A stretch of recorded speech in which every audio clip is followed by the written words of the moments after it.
this edition of Health on My Plate. Today I'm going to be talking about one of the most, perhaps the most popular entity of our Indian meal, which is the dal. Let's talk about the moong duli and the tur dal or the arhar dal, which I think are the two most popularly consumed dals in our country. And the moong duli dal, unlike the moong chilka, does not contain the fiber, but they are both sources of protein for vegetarians and have a very low glycemic index, so which makes it easy for the diabetics as well. And at the same time, the carbohydrates that they release is very little compared to the other dals. So therefore, and they are complex carbs, which means that the body has to actually do some work to break them down.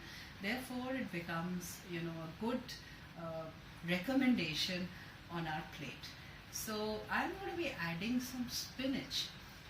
That is going to actually make it far more nutritious, because spinach, not only does it contain fiber, iron and the folate, but it's also perhaps the richest source of potassium and vitamin K and sodium and magnesium, and of course a whole lot of other goodies that are packed in the spinach.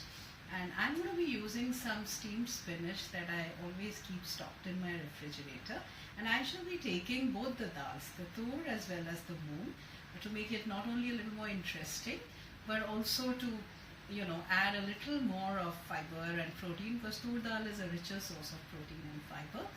And I'm going to be then adding a little bit of lemon in the end, because the lime is going to not only make it a little flavorful, but it's also going to add some more C vitamins to it. And I'll avoid the onions and the tomatoes, because they are very high sources of carbohydrates, the glucogenic carbohydrates that are released. So to avoid all that and to make it very good for dieters and otherwise. So let's see how this turns out.